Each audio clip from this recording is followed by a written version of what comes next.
Baiklah, Assalamualaikum warahmatullahi wabarakatuh. Kami dari kelompok 3 akan membahas materi tentang akuntansi pajak atas liabilitas jangka pendek maupun liabilitas jangka panjang.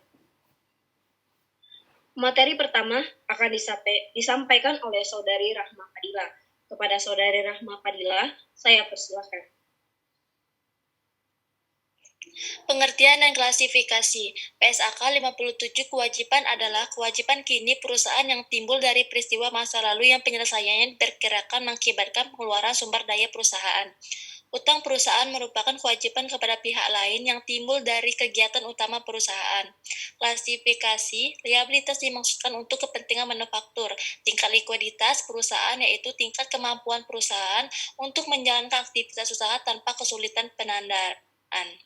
Liabilitas dapat diklasifikasikan menjadi dua golongan yaitu sebagai berikut. 1. Liabilitas jangka pendek dan 2. Liabilitas jangka panjang.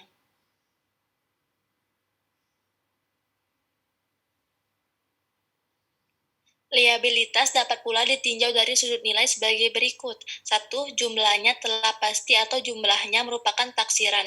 Contohnya utang dagang dan wesel bayar. 2. Status liabilitasnya telah pasti, tetapi kepastian yang menimbulkan liabilitas sangat bergantung pada peristiwa masa mendatang. Contohnya, perusahaan dituntut di muka pengadilan untuk membayar ganti rugi yang sangat bergantung pada putusan pengadilan. Dalam laporan posisi keuangan atau neraca, termasuk dalam liabilitas. 1. Utang dagang dan terutang lain. 2. Liabilitas keuangan. 3. Liabilitas dan aset untuk pajak kini. Perhatikan definisi pajak kini dalam PSAK 46. 4. Liabilitas dan aset pajak tangguhan. Perhatikan PSAK nomor 46. 5. Liabilitas yang termasuk dalam kelompok lepasan yang diklasifikasikan sebagai dimiliki untuk dijual sesuai PSAK 58 Revisi 2009. 1. Liabilitas jangka pendek. Kewajiban jangka pendek utang bank, utang dagang, biaya yang masih harus dibayar, utang pajak, utang dividen, utang wesel, dan pendapatan diterima di muka. 1. Akuntansi pajak atas utang bank. Jika WP memiliki pinjaman pada sebuah bank dan juga memiliki tabungan deposito, maka 1. Apabila jumlah rata-rata pinjaman sama besarnya dengan atau lebih kecil dari jumlah rata-rata dana yang ditempatkan sebagai deposito berjangka atau tabungan lainnya, maka bunga yang dibayar atau terutang atas pinjaman tersebut seluruhnya tidak dapat dibebankan sebagai biaya. 2. Apabila jumlah rata-rata pinjaman lebih besar dari jumlah rata-rata dana yang ditempatkan dalam bentuk deposito atau tabungan lainnya, maka bunga atas pinjaman yang boleh dibebankan sebagai biaya adalah bunga yang dibayar atau terutang atas rata-rata pinjaman yang melebihi jumlah rata-rata dana yang ditempatkan sebagai deposito berjangka atau tabungan lainnya. Contoh soal sebagai berikut. 1. Tahunan 2008 PTA mendapat pinjaman dari pihak ketiga dengan batas maksimum sebesar 200 juta dengan tingkat bunga pinjaman 20% dari jumlah tersebut. Telah diambil pada bulan Februari sebesar 125 juta, pada bulan Juni diambil lagi sebesar 25 juta, dan sisanya sebesar 50 juta diambil pada bulan Agustus. Selain itu, WP mempunyai dana yang ditempatkan dalam bentuk deposito dengan perincian sebagai berikut. Februari sampai dengan Maret sebesar 25 juta, April sampai Agustus sebesar 46 juta, September sampai dengan Desember sebesar 50 juta. Dengan demikian, bunga yang dapat dibebankan sebagai biaya adalah sebagai berikut. Rata-rata pinjaman Januari, pinjaman 0, jangka waktu 1 bulan, jumlah pinjaman 0. Februari sampai dengan Maret, pinjaman sebesar 125 juta, jangka waktu 4 bulan, jumlah pinjaman sebesar 500 juta. Juni sampai dengan Juli, pinjaman sebesar 150 juta, jangka waktu 2 bulan, jumlah pinjaman sebesar 300 juta. Agustus sampai dengan Desember, pinjaman sebesar 200 juta, jangka waktu 5 bulan, jumlah pinjaman sebesar 1 miliar. Rata-rata pinjaman Agustus sebesar 1 miliar 800 juta. Rata-rata pinjaman per bulan 1.800.000.000 dibagi 12 sama dengan 150 juta.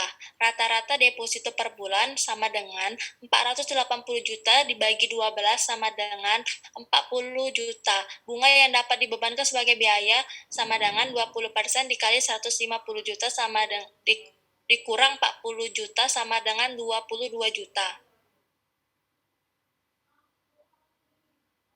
2. Akuntansi atas utang dagang. Contohnya, tanggal 31 Januari 2008, PTA melakukan pembelian barang dagang sebesar 15 juta secara kredit. Utang dilunasi tanggal 28 Februari 2008. Jurnalnya sebagai berikut. Jurnal 31 Januari pembelian sebesar 15 juta di sebelah debit. PPN masukkan sebesar 1.500.000 di sebelah debit. Utang dagang 16.500.000 di sebelah kredit. 28 Februari utang dagang atas kas sebesar 16.500.000 rupiah. Baiklah, slide selanjutnya akan dibacakan oleh Saudari Mayang kepada saudara. Saya persilahkan. Yang ketiga itu akuntansi pajak atas utang pajak. Utang pajak terdiri dari PPh 21, PPh 23, PPh 26, dan PPh keluaran. Yang pertama itu akuntansi pajak atas PPh pasal 21. PPh pasal 21 dipotong pada saat penerimaan gaji karyawan. Contoh, Alvin Purnomo bekerja pada perusahaan PT Sedap Sekali sejak tahun 2013. Status Alvin Purnomo adalah menikah, tetapi belum mempunyai anak. Selama bekerja, Alvin Purnomo memperoleh gaji sebulan 14.500.000 dari PT Sedap Sekali dan membayar iuran pensiun dari 1.950.000.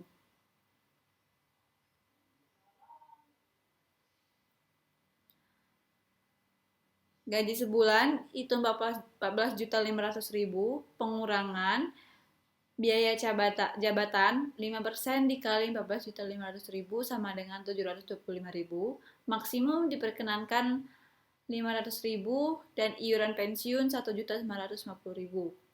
Dan penghasilan neto sebulan yaitu 2.450.000, penghasilan neto setahun 12.050.000.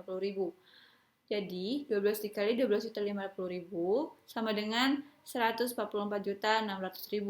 Penghasilan tidak kena pajak setahun. Untuk WP sendiri yaitu 54 juta, tambahan WP kawin yaitu 4.500.000. Dan penghasilan kena pajak setahun yaitu 58.500.000 sama dengan 86.100.000. PPh pasal 21 terutang 5% dikali 50 juta sama dengan 2.500.000 dan 15% dikali 36.100.000 sama dengan 5.415.000. Dan jumlah dari 2.500.000 ditambah 5.415.000 yaitu 7.915.000. PPh pasal 21 sebulan dibagi dengan 2.915.000 dan dibagi 12 bulan. Hasilnya Rp659.583. Jurnalnya itu 1 Januari beban gaji pada kas utang PPh beban gaji 14.500.000 pada kas 13.840.417 rupiah dan utang PPh 21.695.583 rupiah. Pada tanggal 31 Januari, utang PPh 659.583 rupiah, pada kas 659.583 rupiah. Yang ketiga itu akuntansi pajak atas utang pajak. Akuntansi pajak atas PPh pasal 23 yaitu pertama akuntansi pajak atas dividen. Contoh Maret 2009 PT V melakukan pembayaran dividen tahun 2008 kepada pemegang saham, yaitu PT A 20%, PT B 30%, PT C 40%, dan PT D 10%. Jumlah seluruh dividen yang dibayarkan adalah 200 juta rupiah. PPh pasal 23 yang harus dipotong, disetorkan, dan dilaporkan di atas. PT A 15% dikali 20% dikali 200 juta sama dengan 6 juta. Dan PT B sama dengan bukan objek PPh 23, kepemilikan lebih dari 25%. Dan PT C bukan objek PPh 23 atau kepemilikan lebih dari 25%. Dan PTD itu 15% dikali 10% dikali 200 juta sama dengan 3 juta. Yang ketiga itu akuntansi pajak atas utang pajak. Yang kedua itu akuntansi pajak atas PPh pasal 23. Yang pertama akuntansi pajak atas dividen. Jurnalnya pada tanggal 7 Maret dividen PT A 40 juta, dividen PT B 60 juta, dividen PT C 80 juta, dividen PT D 20 juta, pada utang PPh 23 9 juta dan pada kas 191 juta. Yang kedua itu akuntansi pajak atas PPh pasal 23. Contoh, April 2007 PT Suka merupakan penerbit buku, membayar royalti kepada Tuan Sutrisno sebagai penyusun buku sebesar 40 juta. PPh pasal 23 sama dengan 15% dikali 40 juta sama dengan 6 juta. Jurnalnya, pada tanggal 7 April, beban royalti 40 juta, pada utang PPh 23 6 juta, dan pada kas 34 juta. Yang keempat itu akuntansi pajak atas sewa. Contohnya, PT A menyewakan bus kepada PT B untuk jangka waktu 6 bulan dengan biaya sewa per bulan 10 juta pada 1 Mei 2009. Jurnal PT B yaitu pada tanggal 1 Mei, sewa dibayar di muka 60 juta, PPN masukkan 6 juta, pada utang PPh 23 900.000 dan pada kas 65 juta 100.000. Yang ketiga, akuntansi pajak atas PPh pasal 26, contohnya PT Ki tanggal 18 Oktober 2008 membayar gaji kepada karyawan asingnya sebesar 100 juta. PPh pasal 26 yaitu 20% dikali 100 juta sama dengan 20 juta. Dan jurnalnya adalah pada tanggal 18 Oktober 2008, beban gaji 120 juta, pada utang PPh 26-20 juta dan pada kas 100 juta. Yang keempat, akuntansi pajak atas utang dividen. Akuntansi pajak atas PPh pasal 26 yaitu pengumuman pengembalian laba akan menimbulkan utang dividen, tetapi apabila pembagian laba dilakukan dengan tanpa umum terlebih dahulu, maka tidak akan menimbulkan utang dividen. Terutangnya dividen akan menimbulkan kewajiban pemotongan PPh 23 sebesar 15%. Contoh, tanggal 28 Desember 2009, PT Abu mengumumkan akan membayar dividen tunai sebesar 15 juta. Pada tanggal 5 Januari 2009, yang ketiga itu akuntansi pajak atas PPh pasal 26. Jurnalnya pada tanggal 28 Desember 2009 mencatat pengumuman pembagian dividen. Saldo laba 15 juta dan pada utang dividen 15 juta. Lalu mencatat terutang PPh 23 utang dividen 2.240.000 pada utang PPh 23 2.240.000. Pada tanggal 5 Januari 2010 mencatat pembayaran dividen utang dividen 12.750.000 pada kas 12.750.000. Dan pada tanggal 10 Januari 2010 mencatat penyetoran PPh 23 ke kas negara, utang PPh 23 2.250.000 pada kas 2.250.000.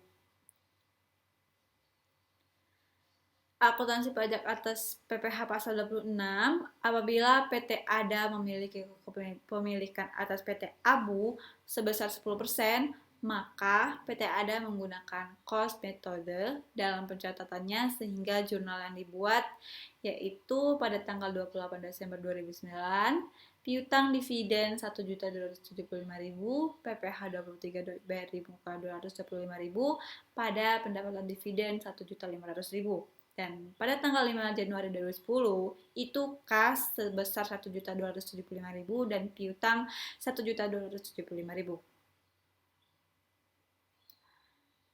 Apabila PT ADA memiliki kepemilikan atas PT ABU sebesar 10%, maka PT ADA menggunakan cost metode dalam pencatatan ini, sehingga jurnal yang dibuat yaitu pada tanggal 28 Desember 2009, piutang dividen 1.275.000, PPh 23 dibayar di muka 275.000, pada pendapatan dividen 1.500.000. Dan pada tanggal 5 Januari 2010, kas sebesar 1.275.000 dan piutang 1.725.000.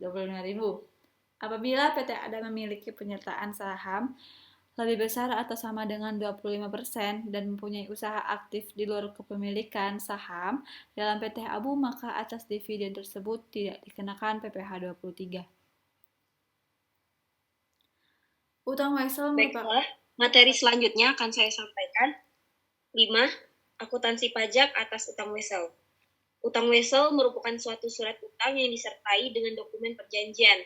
Utang wesel ini dapat muncul akibat utang dagang yang tidak dibayarkan pada jatuh tempo, sehingga muncul perjanjian atau kesepakatan maupun dikeluarkan untuk mendapatkan pinjaman. Wesel harus selalu dicatat sebesar nominalnya dan apabila terdapat bunga atau diskonto harus dicatat terpisah. Contohnya, tanggal 5 Mei 2009, PTA meminjam uang dari bank dengan menyerahkan promes senilai 8 juta dengan bunga diskonto 15% dan jangka waktu 12 bulan.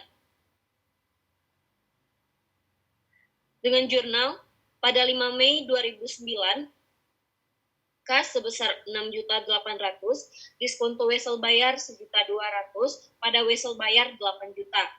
Kemudian pada tanggal 31 Desember 2009, biaya bunga sebesar 800.000 pada diskonto wesel bayar 800.000. Kemudian rugi 800.000 dan biaya bunga 800.000.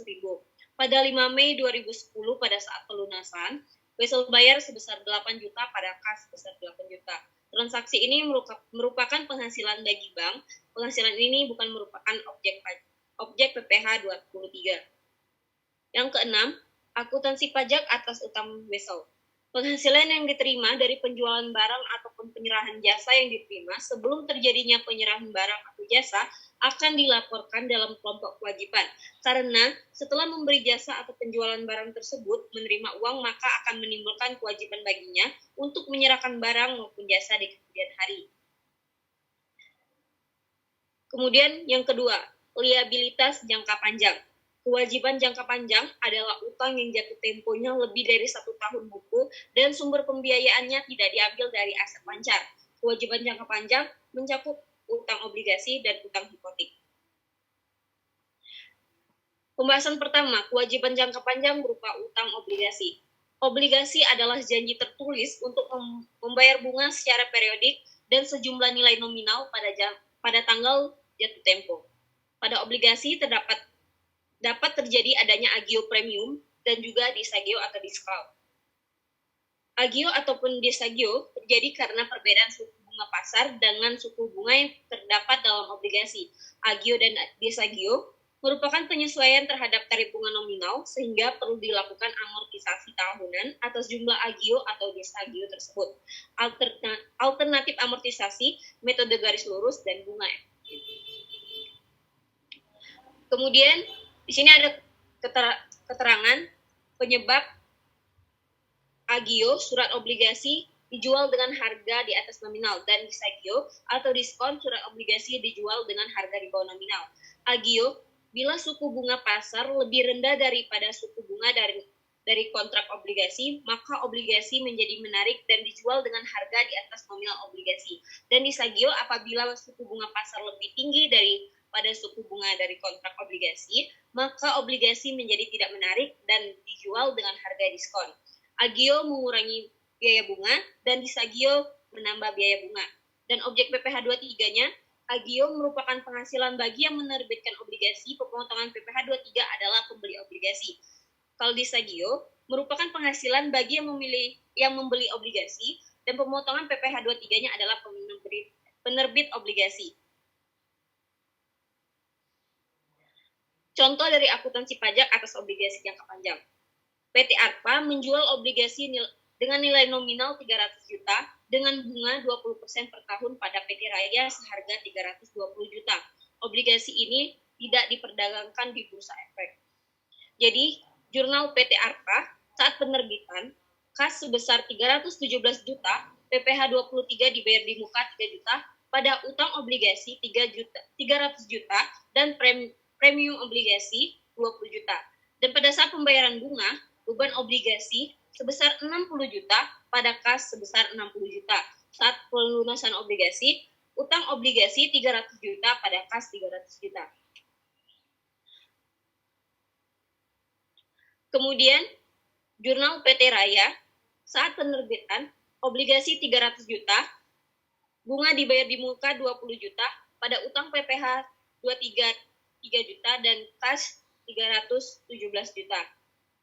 Kemudian, pada saat penerimaan bunga, kas sebesar 60 juta dan pendapatan obligasinya 60 juta. Pada saat pelunasan obligasi, kas sebesar 300 juta pada obligasi 300 juta. Kemudian, pembahasan materi untuk pertemuan ke-10, yaitu akuntansi pajak atas pendapatan. Pengertian akuntansi pajak penghasilan PSAK 46 adalah PSAK yang mengatur bagaimana entitas melaporkan pajak penghasilan dalam laporan keuangan, baik dalam laporan posisi keuangan maupun laporan laba rugi dan penghasilan komprehensif lainnya.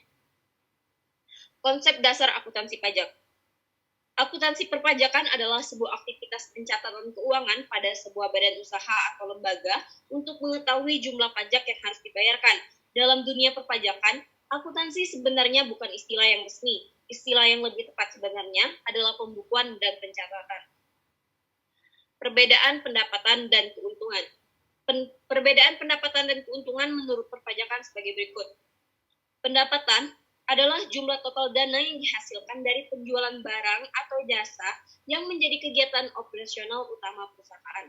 Sedangkan keuntungan biasa disebut laba bersih adalah jumlah pendapatan yang tersisa setelah dikurangi semua biaya utang, aliran pendapatan tambahan, dan biaya operasional.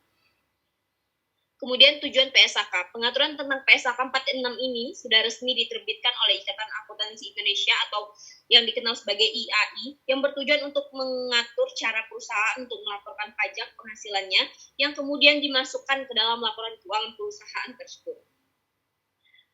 Sebagai contoh, CP Karya Sejati membayar jasa akuntansi ke KAP Chandra dan partner sebesar 10 juta, tidak termasuk PPN, pada tanggal 1 April 2010 dan PPh 23 langsung dipotong CP Karya Sejati. Yang pertama itu besarnya PPh terutang, dan yang kedua itu jurnal akuntansi yang dibuat CP Karya Sejati dan KAP Chandra dan partner.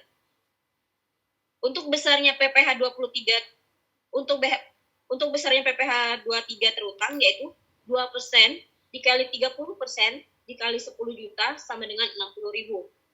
2% merupakan tarif tunggal jika WP tidak mempunyai NPWP, tarif menjadi 4%. DPP merupakan dasar pengenaan pajak, yang mana jasa akuntansi pengenaan pajaknya adalah 30%. Kemudian, untuk jurnal CP Karya Sejati saat membayar jasa akuntansi ke KAP Chandra dan partner, beban jasa sebesar 10 juta, PPN masukan sebesar 1 juta, kas 10 juta 940, dan utang PPh 23 60.000. Saat membayar PPh 23 ke kas negara, utang PPh 23 60.000 pada kas 60.000.